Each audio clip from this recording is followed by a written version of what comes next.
Stop fearing the worst. Stop pretending everything will go your way. The Stoics knew that expecting the worst is the fastest path to freedom, focus, and strength. In the next few minutes, you'll discover how to turn setbacks into fuel, face challenges before they hit, and start living your best life today. Before starting this training, subscribe to Stoic Audiobook. Your path to unshakable strength starts here. Chapter 1. The blind side you never saw coming. Why positive thinking left you defenseless. You remember the moment, the phone call, the email, the conversation that started with, "We need to talk." You weren't ready. Not because you lacked skill or strength or courage. You weren't ready because you'd been trained to expect things to work out. Trained to believe that good intentions, hard work, and positive thinking would shield you from life's left hooks. They didn't. And when reality hit, when the job disappeared, when she left, when your body betrayed you, when the plan crumbled, you didn't just lose what you'd built. You lost your footing, because you'd never practiced standing on nothing. That's the first betrayal of blind optimism. It doesn't prepare you. It sedates you. The comfort trap. Modern culture worships comfort. Your feed is full of it. Morning routines designed for perfect days. Success stories stripped of their failures. Motivational quotes that assume the universe is on your side. But life doesn't owe you comfort. It doesn't owe you fair weather or favorable odds or a soft landing. The Stoics understood this with brutal clarity. Marcus Aurelius, Emperor of Rome, most powerful man in the known world, woke each morning and reminded himself, "Today I will meet interference, ingratitude, violence, cunning, jealousy, and selfishness." Not as pessimism, as preparation. He wasn't manifesting negativity. He was refusing to be ambushed by reality. He was putting on his armor before the battle, not after the blade had already cut deep. You need the same practice, not because the worst will always happen, but because pretending it won't leaves you naked when it does. The man in the mirror. Look at yourself honestly, not the version you perform for social media, not the resume you polish for strangers, the real you, alone at 3 a.m. when the masks come off. How many hits can you take? If tomorrow brought your worst fear to life, the business fails, the relationship ends, the diagnosis comes back bad, would you stand or would you shatter? Most men shatter because they've built themselves on sand. They've stacked their identity on things that can be taken, the job title, the relationship status, the bank account, the body that's slowly betraying them. When those things go, and they will, either gradually or all at once, the foundation crumbles. Expecting the worst isn't about being negative. It's about building your foundation on bedrock instead of sand.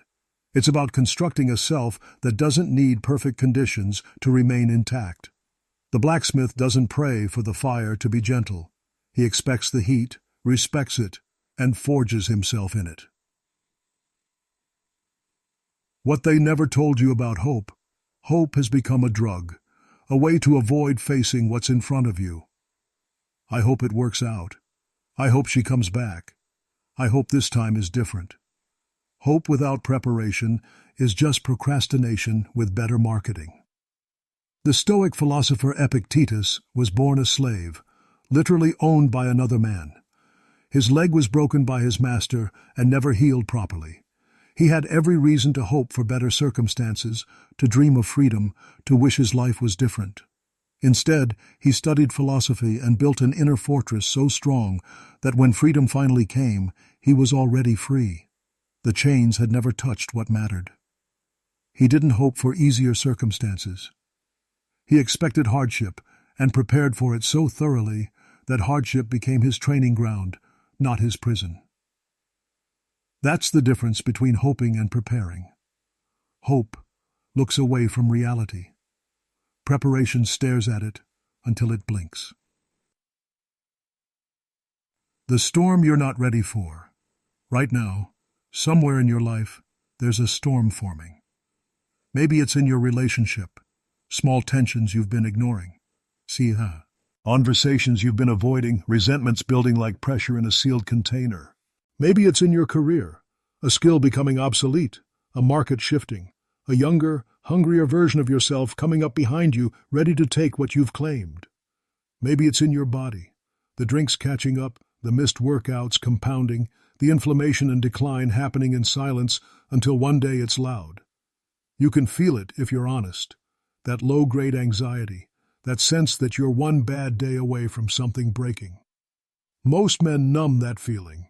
They scroll it away, drink it away, work it away, distract it away. They tell themselves everything's fine. They stay positive. And then the storm hits, and they wonder why they weren't ready. You can be different. Not by preventing the storm, you can't control the weather, but by becoming the kind of man who's already soaked before the rain starts, who's already lost everything in his mind and discovered he's still standing.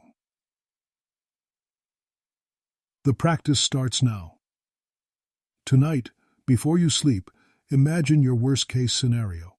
Not as torture, but as training. The business fails. Sit with it.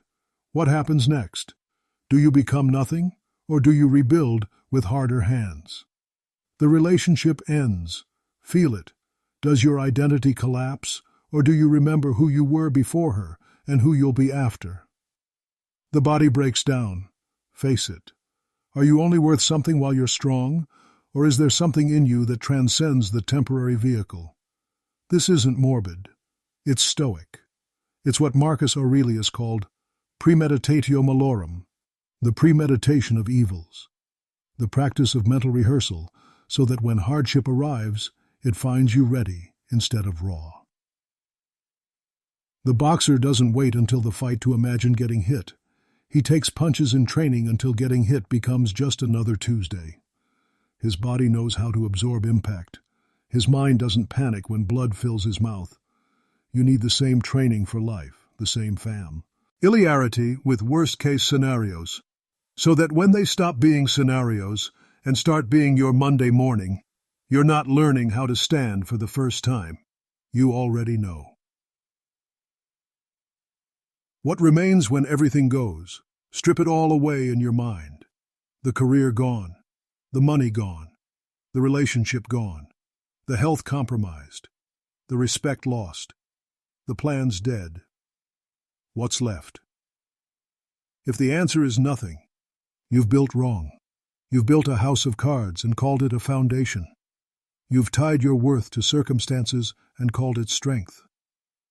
But if there's something left, some core of you that remains regardless of what the world takes, that's where the work begins. That's the unshakable base every Stoic philosopher spent his life trying to reveal. Seneca, the richest man in Rome, practiced poverty regularly. He'd sleep on the floor, eat plain food, wear rough clothes, not to suffer, but to prove to himself that his peace didn't depend on silk sheets and fine wine.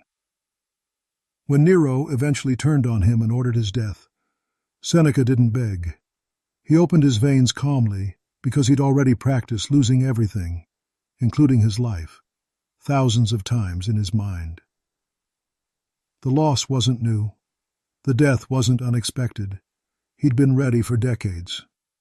You don't need to practice dying, but you do need to practice losing, because life is loss, constant, inevitable, indiscriminate loss, and the only question is whether you've prepared for it or whether it will destroy you the first time it shows up. The strength in the shadows. Expecting the worst doesn't make you weak. It makes you dangerous. The man who pretends everything is fine is fragile. One strong wind and he snaps. He needs perfect conditions to function. He needs constant reassurance, stable circumstances, things going his way. But the man who's already lived through the worst in his mind, who's already felt the fear, process, and the loss, and discovered what remains. Chapter 2. Building Your Fortress in Ruins. How to Create Strength from Nothing. The Fire Took Everything. Not a metaphor, the literal fire that burned through the painted porch in Athens, where the Stoics taught. Their texts, their school, their physical gathering place. Gone. Zeno of Citium, the founder of Stoicism, could have mourned, could have seen it as a sign, an ending. a reason to give up. Instead, he taught in the ruins. Then he taught in the street. Then he taught anywhere men gathered who were ready to listen. Because the philosophy was never in the building, it was in the practice. And practice doesn't need permission or perfect conditions. It needs only commitment and breath. You're not that different from Zeno. Maybe your life hasn't burned down yet. But parts of it have crumbled. Parts of it are crumbling right now. And you're standing in the ruins, wondering if you can rebuild or if you should even try. This chapter is your answer. You build. Not when conditions are perfect. Not when you feel ready. You build in the ruins because that's where real fortresses come from. The myth of the clean start. You've been sold a lie about transformation. They told you that you need a fresh start, a clean slate, the right moment, the perfect circumstances. New year, new you. Monday morning motivation. Wait until after the holidays. Wait until the promotion. Wait until things calm down. Wait until you feel ready. You're still waiting. Real change doesn't begin when everything aligns. It begins in the mess, in the aftermath, in the middle of the chaos when you're exhausted and uncertain and every reason to quit is screaming in your head. That's not a bug. That's the feature. The man who can only build when conditions are favorable will spend his life watching weather patterns. The man who can build in ruins, in storms, in darkness, that man builds an empire because nothing can stop him. The Stoics call this amor fati, love of fate, not passive acceptance, but active engagement with whatever reality delivers. You got ruins? Build with ruins. The stones are already there. Stop waiting for marble, taking inventory in the dark.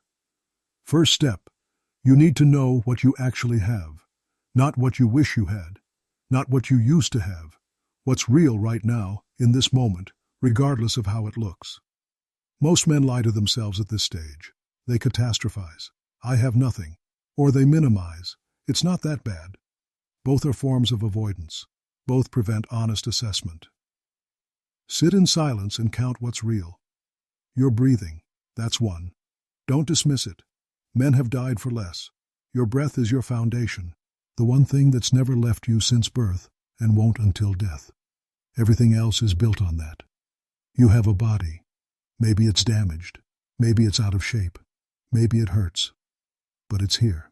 It moves when you tell it to. It heals when you let it. That's two.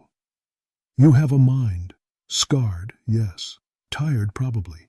But capable of reading these words, processing concepts, making decisions. That's three. Most men stop there and say, that's not enough. Wrong. That's everything. Those three things, breath, body, mind, are the same three things every man in history has worked with. Marcus Aurelius had them. So did the slave Epictetus. So did Seneca before Nero took his life.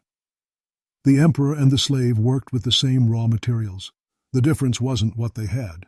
It was what they built with it. The physics of pressure. Here's what they don't tell you about rock bottom. It's stable. It doesn't move. You can build on it. When everything's going well, you're standing on shifting ground. Success is sand. Feels solid, looks impressive, washes away with the first storm. You can't build a real foundation on success because success is temporary, by nature. When the work feels pointless, there will be days, many days, when the work feels absurd, when rebuilding feels like arranging deck chairs on the Titanic, when you'll look at the tiny progress you've made and compare it to the massive distance you still have to travel. Those days will tempt you to quit, to say it's not worth it, to give up because the gap between where you are and where you want to be feels insurmountable. The Stoics had a practice for this. They'd imagine their death, not morbidly, but practically. They'd sit with the reality that death is coming. Might be today, might be in 40 years, but it's coming. And then they'd ask, given that I'll die, what matters right now? Suddenly, the size of the gap doesn't matter. The perfection of the outcome doesn't matter. What matters is whether you're using your time, your finite, irreplaceable time, to build something true, or to wait for conditions that will never arrive. You'll die whether you rebuild or not. The ruins will eventually reclaim everything anyway. But the man who builds despite that, who stacks stones knowing the fortress might never be finished, might never be appreciated, might crumble again before he's done, that man is free in a way the man waiting for perfect conditions will never understand. The strength in small things. Society has trained you to measure success in milestones: the promotion, the property, the relationship status, the body transformation, the business breakthrough. Those things are fine if they come, but they're not where strength lives. Strength lives in the small disciplines no one sees, the private victories, the moments you kept your word to yourself when breaking it would have been easier. Strength is waking up when your body wants to stay down. Strength is telling the truth when the lie is more convenient. Strength is doing the next right thing when the payoff is distant or non-existent. Strength is staying on your feet when you have every reason to collapse. That's the fortress. Not the big wins, the small, consistent refusals to compromise with weakness. The daily practice of choosing discipline over comfort, truth over convenience, building over decaying. Each small choice is a stone. Each stone barely matters. But stack enough of them, and you've got walls. Stack enough walls, and you've got a structure that can withstand what would have destroyed you before. What you become in the building. Here's what changes when you commit to building in ruins. You stop needing rescue. The man waiting for perfect conditions is always looking outside himself for salvation, waiting for the right person, the right opportunity, the right moment. His power is outsourced. His peace depends on variables he can't control. But the man building with what he has, he becomes self-sufficient, not in the sense that he needs no one. Community matters, connection matters, but in the sense that his foundation isn't dependent on external validation or favorable circumstances. His worth comes from his work.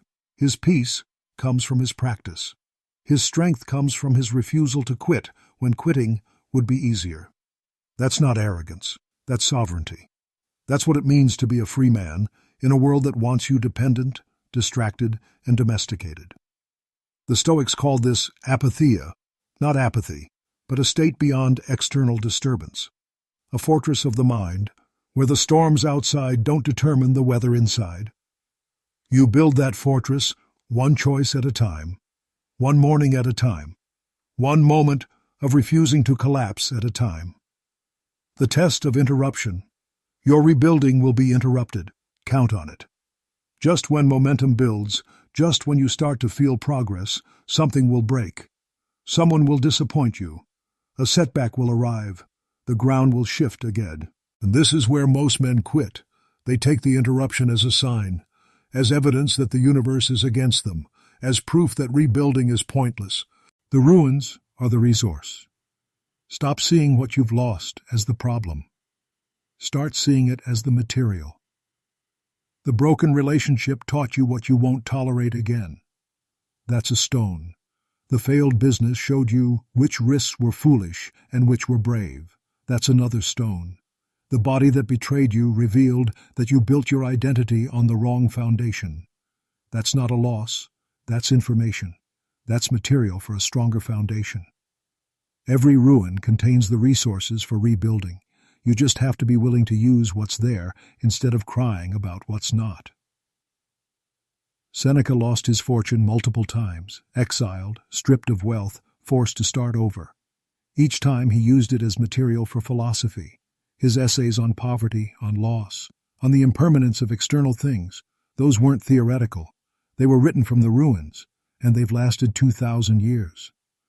Your ruins might not produce philosophy that lasts millennia, but they can produce a version of you that's unbreakable, that's built on truth instead of illusion, that's strong because it's been tested, not because it's been sheltered. The silent fortress, the fortress you're building, won't announce itself. It won't be visible on social media. It won't impress people at parties. It won't generate likes or followers or external validation. That's the point. The real fortress is invisible. It's internal. It's the calm you carry into chaos, the steadiness you maintain when everyone else is panicking, the refusal to break that no one sees because you're not performing, you're just being. The world wants you loud. It wants you posting your progress, documenting your journey, turning your reconstruction into content. Ignore that urge. Build in silence. Let the work be its own reward. Let your changed life be the announcement, not your words. The Stoics wrote, yes, but they wrote for themselves first. Marcus Aurelius never intended his meditations for publication. They were private notes, reminders to himself when he felt himself slipping. The world only found them after his death. Build like that. Build for yourself. Build because building is what you do now, regardless of who's watching or applauding or doubting. The fortress that matters is the one inside. Visible or not, applauded or not, that's where your real life is lived. That's where your freedom exists or doesn't. That's where the work happens. Moving forward. You don't need perfect conditions to start. You need breath, body, mind. You have those. You don't need a clean slate. You need commitment to place one stone today. You can do that. The ruins around you aren't your prison. They're your material. The pressure crushing you isn't your enemy. It's your forge. The worst-case scenario you feared? You're in it or near it, and you're still here. That's your proof. Not that you're fine, you might not be fine, but that you're capable, that you can build even when broken, that the fortress doesn't require permission or perfect weather or favorable odds. It requires will, and will is the one thing that can't be taken from you unless you give it away. Stop giving it away. Start building. Not tomorrow, now. One breath, one choice, one stone at a time. The fortress you build in ruins will be stronger than anything you built in comfort, because it's built on truth instead of hope, on reality instead of fantasy, on the unshakable foundation of what you can control instead of the shifting sand of what you can't. That's where freedom lives, in the fortress you build when everything else has fallen. Chapter 3. The Architecture of Anticipation. Training your mind to see what's coming. A fighter enters the ring with a game plan. He's studied his opponent's tendencies, the tell before the right hook, the pattern of footwork, the moment stamina starts to fade. He's visualized the fight 100 times, seen himself hurt, seen himself winning, seen every possibility between. By the time the bell rings, nothing surprises him.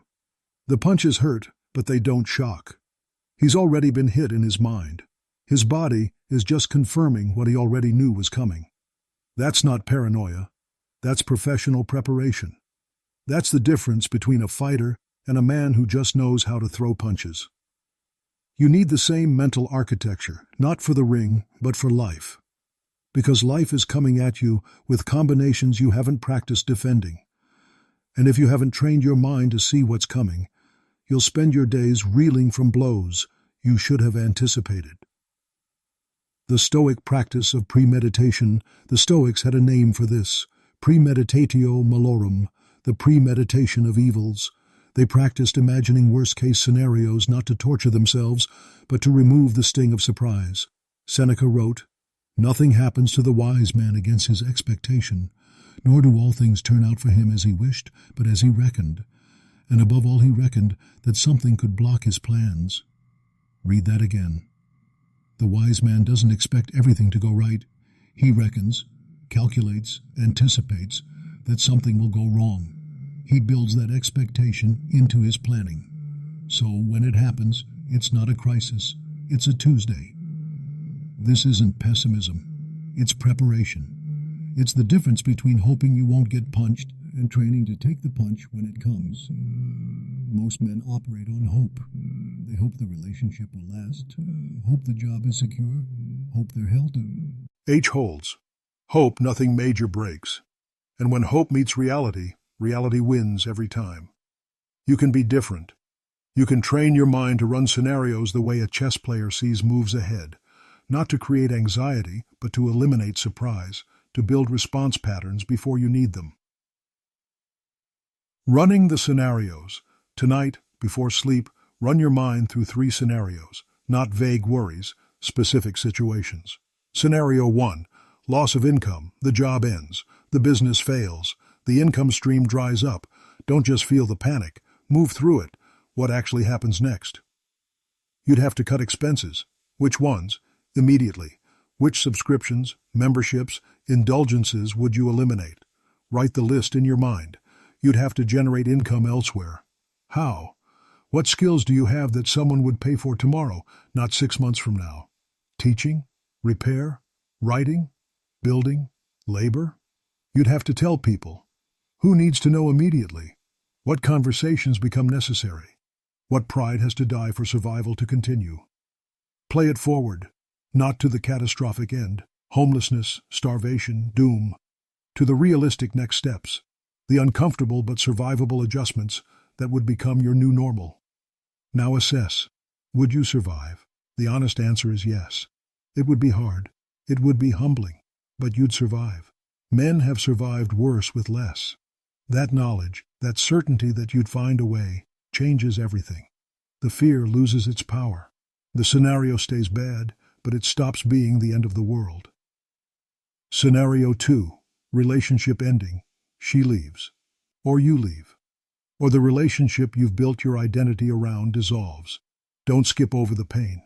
Feel it in the meditation, the empty space, the disrupted routine, the questions from friends and family. Then move through it. What actually happens? You'd have to rebuild routines. What do your days look like alone? How do you fill the hours that were shared? What new patterns would emerge? You'd have to rebuild routines. What do your days look like alone? How do you fill the hours that were shared? What new patterns would emerge? You'd have to face yourself. Who are you without the relationship? What parts of your identity were actually yours, and what parts were just borrowed from the partnership? You'd have to rediscover old friendships or build new ones. Who would you reach out to? What connections have you neglected while coupled? Again, play it forward to the realistic middle ground, not the fantasy of immediate replacement or the nightmare of eternal loneliness, the actual, uncomfortable but survivable adjustment period. And again, you'd survive.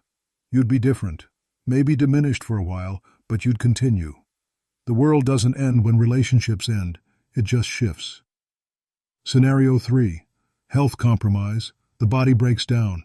Injury, illness, chronic condition, aging that accelerates faster than expected. The physical capability you've taken for granted diminishes or disappears. Don't look away. Sit with it. What gets harder? What becomes impossible? What adjustments become necessary? You'd have to adapt your movement. If you couldn't lift, how would you maintain strength? If you couldn't run, how would you stay fit? What alternative paths exist? You'd have to rebuild your identity around capability instead of performance. If your worth isn't tied to your athletic ability or physical appearance, where does it come from? What remains when the body betrays you? You'd have to ask for help. Who would you trust? What would you need? How would you maintain dignity while accepting assistance? And once more, you'd survive. The adjustment would be brutal. The loss would be real. But humans are adaptation machines. You'd find a way to continue that doesn't require the physical capacity you currently have. Why this isn't morbid? You might be thinking, his is dark. This is depressing. Why would I torture myself imagining everything going wrong? Because you're not torturing yourself. You're training yourself. You're removing the power of surprise. You're building mental muscle memory so that when, not if, difficulty arrives, your mind doesn't freeze. It responds. Athletes visualize failure as much as success. They see themselves missing the shot, fumbling the ball, losing the race. Then they see themselves responding, recovering, adjusting, continuing despite the setback. The ones who only visualize success freeze when things go wrong. They have no reference point for adversity. They've never practiced responding to failure, so when it comes, they panic. You're doing the same mental training, but for life. You're giving yourself a reference point. When the scenario you've meditated on arrives in reality, part of your brain says, I've been here before, I know what to do. That familiarity, even with something terrible, is power. It's the power of the prepared mind. The power of the man who can't be ambushed because he's already imagined every approach the enemy might take. The pattern recognition. As you practice premeditation, something shifts. You start seeing patterns you missed before. You notice the small signs that precede big collapses. The relationship isn't fine. You can see it now. The way she stops asking about your day, the increased time apart, the conversations that used to flow now stuttering into silence. It's not paranoia to notice. It's awareness, and awareness gives you choices. The job isn't secure. The signs are there. The closed-door meetings, the hesitation when you ask about the future, the subtle shift in how leadership communicates. You're not imagining it. You're reading the room like you should have been all along. The body isn't invincible. You feel it. The recovery taking longer, the energy dipping, the small pains becoming consistent. Ignoring it won't make it go away. Noticing it gives you time to adapt before the breakdown forces adaptation. Integration into daily life.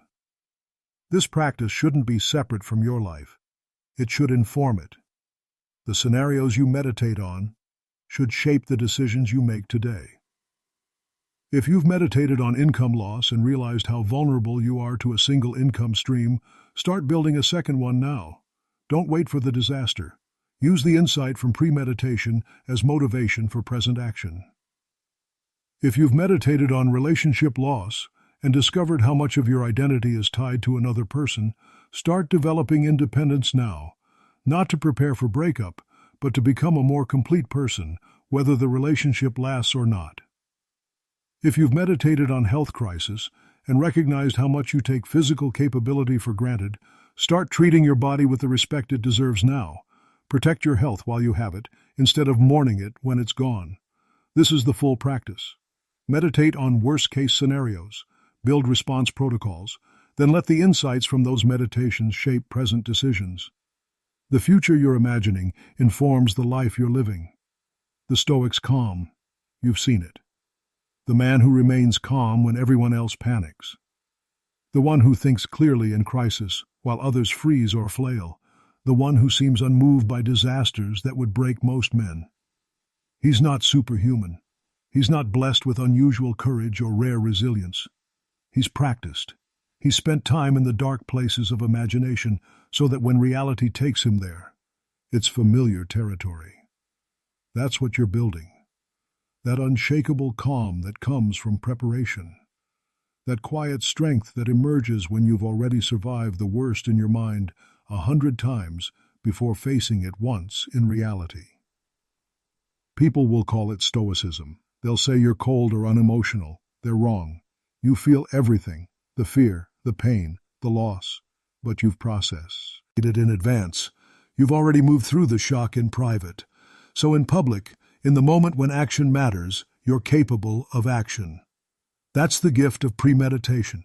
Not preventing emotion, but ensuring emotion doesn't prevent response. Not avoiding disaster, but ensuring disaster doesn't destroy you. Moving through fear. The scenarios you're imagining are real possibilities. Maybe not probable, but possible. And sitting with that possibility is uncomfortable. It should be. If it's not uncomfortable, you're not going deep enough. But discomfort isn't harm. You can sit with discomfort. You can breathe through worst-case scenarios and come out the other side intact. That's the practice itself, discovering that imagining disaster doesn't destroy you. And if imagining it doesn't destroy you, living through it probably won't either. This is courage. Not absence of fear, not ignorance of danger, but the willingness to look directly at what scares you and prepare for it anyway. To walk into the dark rooms on purpose instead of waiting to be dragged into them by surprise. The fighter trains until getting hit doesn't shock him. You train until loss doesn't shatter you. Same principle, different arena, same result, capability where others find only chaos. The architecture complete. You've now built mental architecture that most men never construct. You've learned to run specific scenarios instead of vague worries. Build 3-level response protocols for each scenario. Practice mental rehearsal on a regular schedule. Distinguish preparation from anxiety. Let premeditation inform present decisions. Develop general readiness for unimaginable scenarios. This isn't the complete Stoic practice. There's more to build, but this is the foundation. This is the structure that allows you to expect the worst without being crushed by the expectation. This is how you train your mind to see what's coming instead of being blindsided. Chapter 4. The Discipline of Detachment. How to care deeply without being destroyed. The mistake most men make isn't caring too much. It's attaching their peace to outcomes they can't control. They care about the right things, their work, their relationships, their purpose. But they care in the wrong way. They make their internal state dependent on external results. And then they wonder why they're always one bad day away from collapse. The Stoics offered a different path. Care deeply, work intensely, then release the outcome. Not because the outcome doesn't matter, but because your peace can't be held hostage by it. This is the discipline of detachment, not cold indifference, not emotional numbness, but the hard-won ability to give everything to the work without needing the work to give you everything back. The attachment trap. You've felt this. You pour yourself into a project, months of work, late nights, sacrifice time with people you love. You give it everything, and then it fails. The market doesn't care. The client goes elsewhere. The timing was wrong. The result doesn't match the effort. And you break. Not just disappointment, complete internal collapse, because you attached your worth to the outcome. You made the success of the project equivalent to your value as a man. When it failed, you failed. When it didn't matter, you didn't matter. That's the trap. Making your internal state dependent on external validation, tying your peace to variables you can't control, building your foundation on outcomes instead of effort. The Stoics saw this pattern everywhere. Good men destroyed not by lack of capability, but by attachment to results. Warriors broken not by battle, but by needing victory to feel worthy. Leaders collapse not by difficulty, but by requiring circumstances to cooperate. Epictetus taught his students to draw a clear line. Make the best use of what is in your power and take the rest as it happens. Simple words, brutal practice, because it requires you to relinquish control over the very things you care most about. What's actually yours? Sit with this distinction until it rewires your brain. Yours, the effort you give, the care you bring, the standards you maintain, the discipline you practice, the character you build, the choices you make, not yours.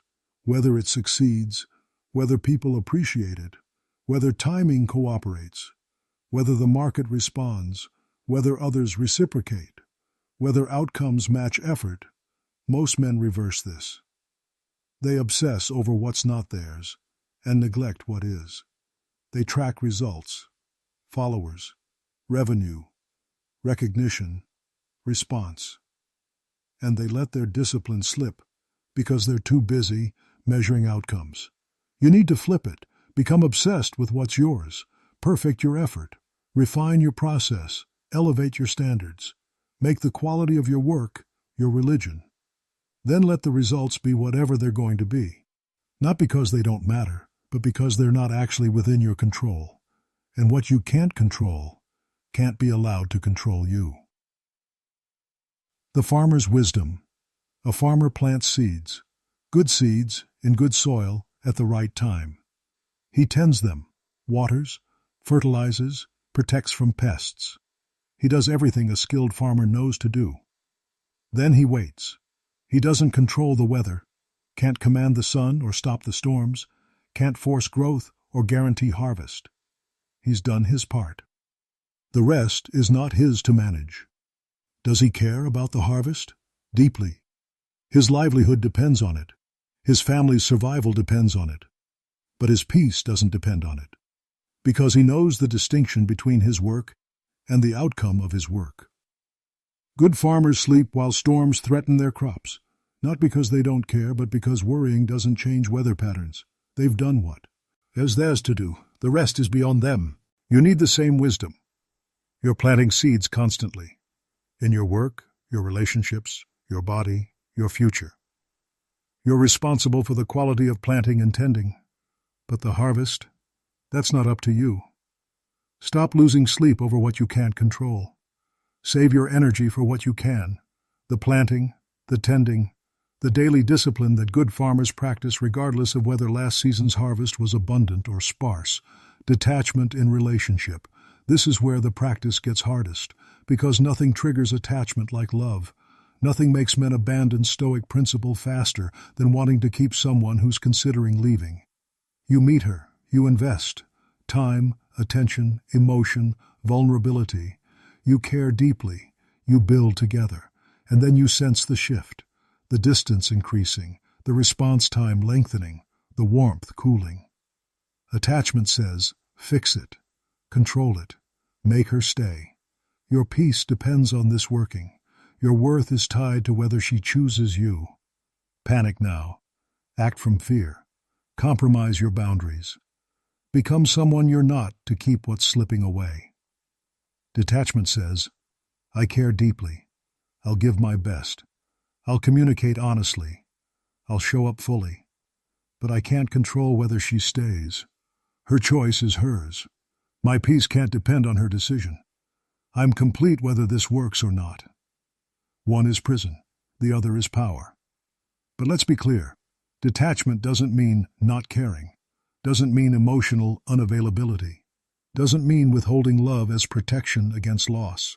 Detachment means, I'll love fully, risk completely, invest deeply, and my fundamental worth and peace won't collapse if it ends.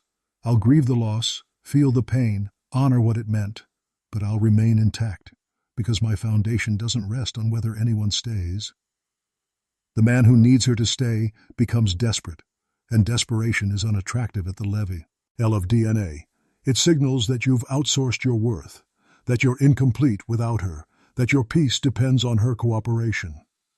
The man who loves freely but remains detached from outcome. He's attractive because he's complete.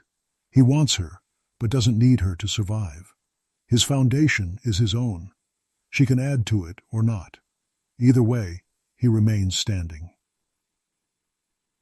The professional's practice. You see this in masters of any craft.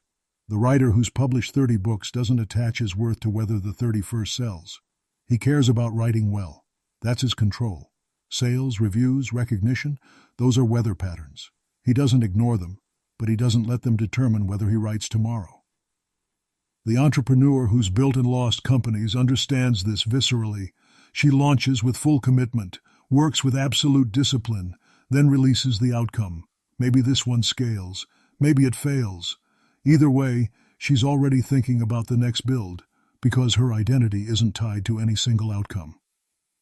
The athlete who's won and lost championships knows, you control preparation, not podiums. You give everything in training, everything in competition, then you accept the result, victory or defeat, and return to training. Because the work is what's yours. The outcome never was. This isn't apathy. It's professional detachment. The ability to care intensely about quality while remaining unattached to results. It's what separates masters from amateurs. Amateurs need validation. Masters do the work regardless. Building the muscle. Detachment isn't natural. Your brain is wired for attachment, to outcomes, to people, to success, to avoiding pain. Detachment is a muscle you build through practice. Start small. Daily experiments in releasing outcome.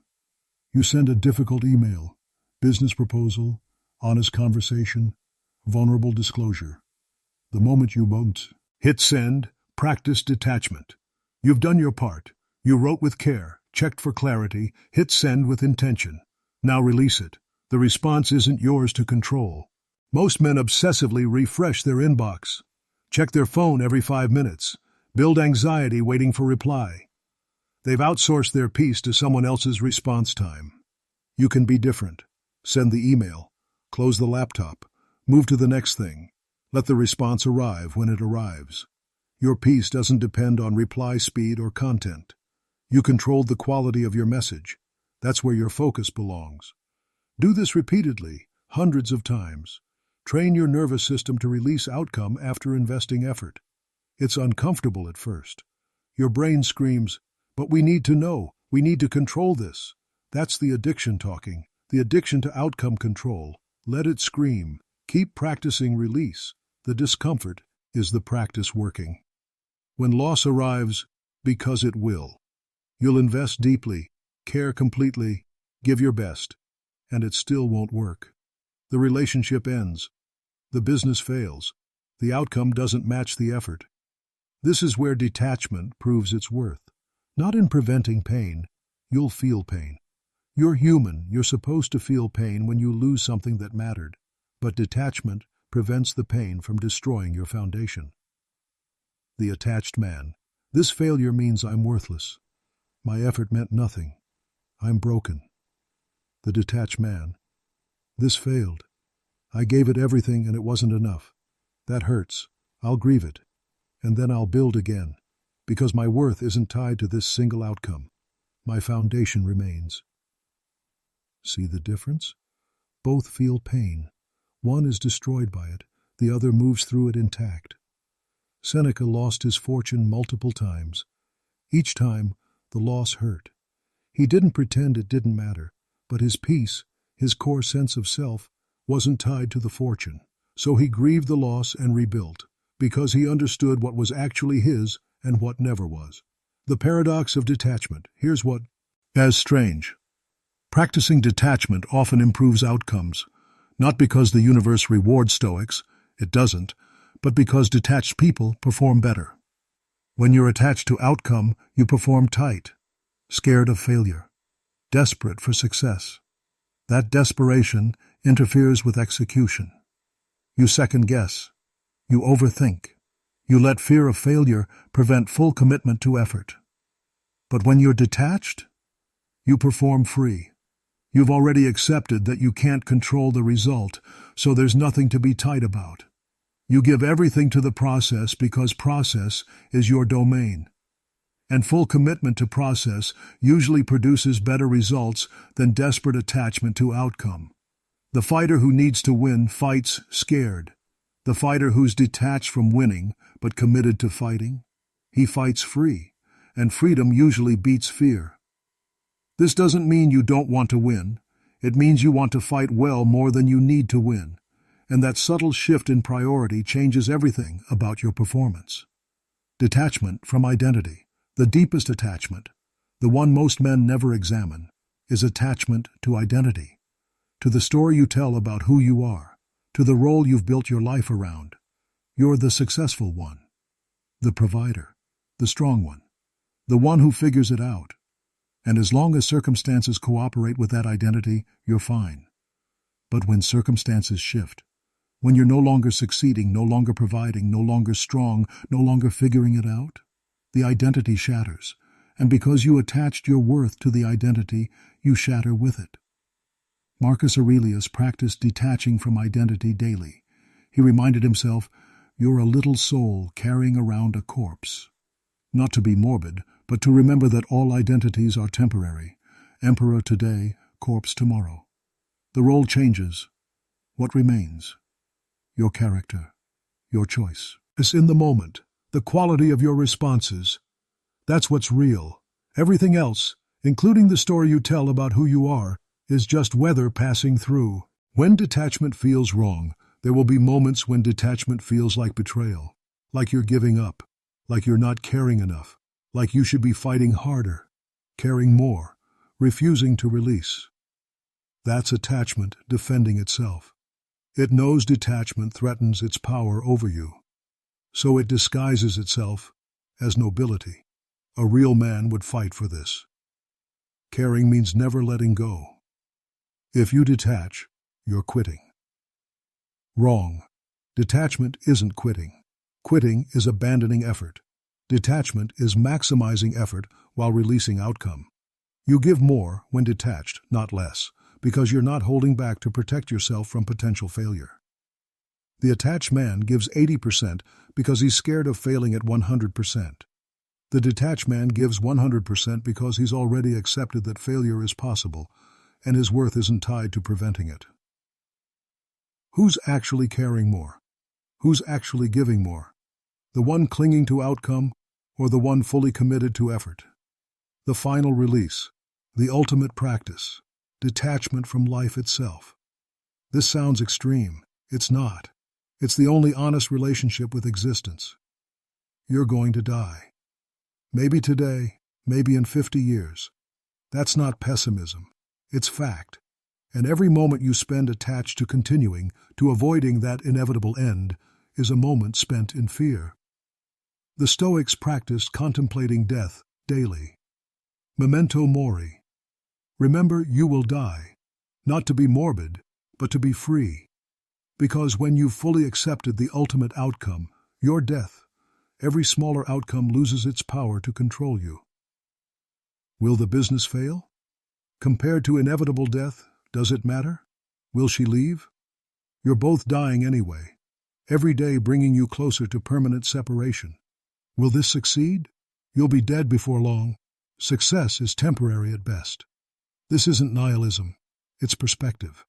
It's refusing to give temporary outcomes permanent significance. It's remembering that you have limited time, and wasting it attached to outcomes you can't control is a betrayal of the time you have. Living detached, so you care deeply, you work intensely, you love fully, you give everything, and you need nothing specific in return.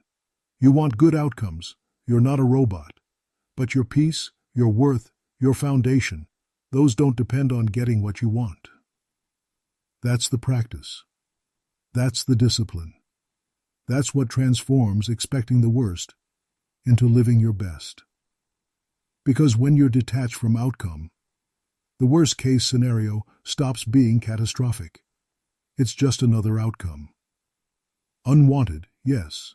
Painful, sure. But not destroying, not shattering. Just life doing what life does, not cooperating with your preferences. And you remain intact. You grieve if grieving is appropriate. You adjust if adjustment is needed. Then you return to what's yours: effort, care, discipline, character. The outcomes will be whatever they're going to be. You'll be the man who gave his best regardless. That's detachment. That's freedom. That's how you care about everything without being destroyed by anything. Chapter 5. Forging Resilience in the Fire. Why comfort is killing your capacity. Your grandfather could do things you can't. Not because he was genetically superior, because his life required capabilities yours doesn't. He could work physically for hours without breaking, could handle discomfort without complaint, could go without food, sleep, comfort, entertainment, and continue functioning, could face hardship and find it normal instead of traumatic. You've lost those capabilities, not through moral failure, but through abundance. You live in a world engineered to eliminate discomfort. Temperature-controlled environments, food on demand, entertainment infinite, comfort constant, and your capacity has atrophied like a muscle that's never loaded. The Stoics understood something modern comfort culture refuses to acknowledge. Capability is built in difficulty. Resilience is forged in hardship. Strength comes from repeated exposure to what's hard, not from avoiding everything that hurts. This chapter is about voluntary hardship, about deliberately choosing discomfort when comfort is available. Not as punishment, but as training. Not as suffering for suffering's sake, but as building capacity for when difficulty isn't optional. The comfort trap, look around. Every system is designed to make you softer. Too hot, adjust the thermostat. Too cold, layer up or turn up the heat. Hungry, food in minutes from your phone. Bored, infinite scrolling. Uncomfortable, Netflix, gaming, porn, alcohol. Pick your numbing agent. The friction has been removed from existence, and you've been told this is progress. That ease is the goal, that life should be comfortable, and anything uncomfortable is a problem to solve. But your body and mind don't work that way. They adapt to demands. When demands decrease, capacity decreases. When life gets easier, you get weaker. Not morally weaker, functionally weak. Ochre, less capable of handling what your grandfather considered Tuesday. The Roman Empire fell not when times were hardest, but when they became easiest, when abundance replaced scarcity, when soldiers trained in climate-controlled gyms instead of marching through mountains, when citizens prioritized entertainment over discipline. Comfort is a slow poison. It feels good going down. The effects only show up later, when hardship arrives and you discover you're not built for it anymore. Voluntary hardship as training. The Stoics practiced discomfort deliberately. Seneca, richest man in Rome, would sleep on the floor periodically, eat plain food, wear rough clothes. He wasn't poor, he was training. He wrote, "Set aside a certain number of days, during which you shall be content with the scantiest and cheapest fare, that it may not be a test, but practice." Practice, that's the key word. He wasn't waiting for hardship to arrive and hoping he'd handle it. He was practicing hardship while life was easy, so that when it became hard, he'd already built the capacity to handle it. You need the same practice, not because suffering is noble, but because capability matters, and capability is only built through exposure to difficulty. This is why military training is deliberately hard, why elite units are forged through hardship that seems excessive, not cruelty, calibration. They're building capacity to function under conditions that would break unprepared men. You're not training for combat, but you're training for life, and life will bring hardship whether you're ready or not. The only question is whether you've practiced before it arrives. The cold water practice. Start simple. End your shower with cold water, 30 seconds. Just cold. Not warm, fading to cool, actually cold. Your body will resist. Your mind will negotiate. Maybe tomorrow. This is unnecessary. I've already showered. Why make it uncomfortable? That resistance is precisely why you do it. You're not training your body to tolerate cold water, though that happens. You're training your will to override comfort-seeking. You're practicing choosing difficulty when ease is available. That practice transfers. The man who can make himself stand in cold water can make himself have the difficult conversation, can make himself do the work when motivation is gone, can make himself show up when showing up is hard. It's not about the cold water. It's about proving to yourself that you can choose hard things, that comfort isn't your master, that you're capable of voluntary discomfort for a purpose larger than immediate pleasure. Do this daily. 30 seconds minimum. Eventually increase it, 1 minute, 2 minutes. Not to suffer longer, but to build greater capacity, to expand the range of discomfort you can handle without breaking. Fasting as strength training. Your body is fed constantly. Breakfast, snacks, lunch, more snacks, dinner, evening snacks. You've trained it to expect constant fuel, to panic when a few hours pass without food. That's not normal hunger. That's addiction to constant feeding. Your body has lost its ability to function without constant input. Fast once a week. 24 hours. Water only. Pick your day, execute it weekly. The first few times will be difficult. Your body will complain. Your mind will fixate on food. You'll discover how much of your day revolves around eating, not from need, but from habit and comfort. Push through. By hour 16, something shifts. The hunger is still there, but it's not overwhelming. You realize you refine, functioning, capable. Your body is burning stored fuel. Your mind is clearer than usual. The discomfort is manageable. That's the lesson. Discomfort is survivable. Your body is more capable than your habits suggest. You don't need constant feeding to function. You've been trained into weakness, and you can train yourself back to strength. The Stoics fasted regularly, not for religious reasons, for practical ones. To practice scarcity while living in abundance.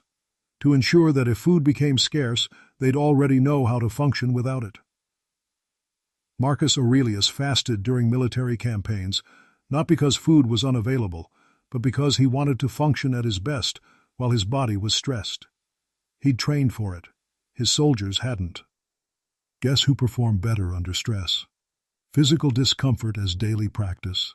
Your body was built for hardship, for walking long distances, lifting heavy things, enduring temperature extremes, functioning while tired and hungry and uncomfortable. Modern life has eliminated most of those demands. You sit in climate-controlled environments. You drive instead of walk. You avoid physical strain. You sleep on engineered comfort. And your body has responded by becoming fragile, pain intolerant, weak in ways your grandfather would find embarrassing. Reverse this deliberately. Walk in bad weather. Don't wait for sunshine. Go when it's cold, raining, uncomfortable. Your body doesn't melt in rain, but your mind needs to relearn that discomfort isn't damage. Sleep on the floor occasionally. Your bed is engineered to eliminate discomfort. That's made you dependent on specific conditions for sleep. Spend a night on the floor, firm surface, minimal cushioning. You'll sleep eventually, and you'll prove you don't need perfect conditions. Carry heavy things, your grocery bags, your luggage, your equipment. Don't minimize weight or maximize convenience. Let your body remember what it's built for, carrying loads over distance. The discomfort is the point. Train past comfort.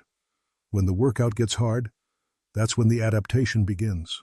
Weekly hardship protocol. Structure your practice. Make it regular. Build it into your rhythm until it's non-negotiable. Monday, cold exposure. End your shower with 2 minutes of cold. No warm-up after. Get out and dry off while still cold. Wednesday, fasting, 24 hours. Water only. No cheating, no exceptions. Friday, physical hardship. Hard workout. Long walk in bad weather, heavy carries. Something that makes your body remember it's built for difficulty. Saturday, silence and solitude. 1 hour. No devices, no input. Just you and whatever comes up. Daily, one small voluntary discomfort.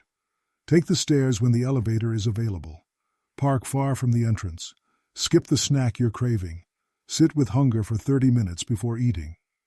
This isn't the complete list. Adjust to your circumstances. But the principle is non-negotiable. Regular, voluntary exposure to discomfort. Consistent practice of choosing hard when easy is available. Track it. Not obsessively, but accountably. Did you do the practice? Yes or no? No judgment, just data. Over time, you'll see capacity increase. Things that were unbearable become manageable. Discomfort that felt overwhelming becomes just another Tuesday. Resistance and adaptation. Your body and mind resist discomfort because they're wired for efficiency. Why expend energy on something hard when something easy is available? Why be cold when you can be warm? Why be hungry when you can be fed? That resistance feels like wisdom. Listen to your body. Honor your needs. Practice self-care. Modern language that disguises weakness as virtue. But adaptation only happens through resistance. Growth requires stress. Strength builds by overriding comfort-seeking impulses and doing what's hard anyway. Every time you choose discomfort deliberately, you're creating the stimulus for adaptation. Your body doesn't want to stand in cold waters, but it will adapt to cold exposure if you make it. Your mind doesn't want to sit with hunger, but it will adapt to fasting if you practice it. The adaptation is the goal. Building capacity beyond your current comfort zone. Expanding the range of conditions you can handle. Becoming someone who remains functional in circumstances that would break your softer self. This requires overriding the voice that says, "This is unnecessary." Because comfort-seeking is always unnecessary from the perspective of immediate survival. You don't need to stand in cold water to survive today. You need to build capacity for when surviving requires handling cold without the option to refuse. You can be different, not through dramatic transformation, but through tiny, consistent practice. One cold shower, one delayed meal, one chosen discomfort. Today, then again tomorrow, then again the day after. Small practices, consistent application, long-term vision. That's how resilience is forged. That's how capacity is built. That's how you transform from someone who needs comfort to someone who chooses capability. Choose the forge. Choose it now. Choose it again tomorrow. Let the heat do its work. Let the hammering change your structure. Let the voluntary hardship build the capacity that involuntary hardship will someday require. That's how resilience is forged. In fire. Deliberately. Repeatedly. Until the metal that emerges can withstand what would have shattered the version of you that never chose the heat.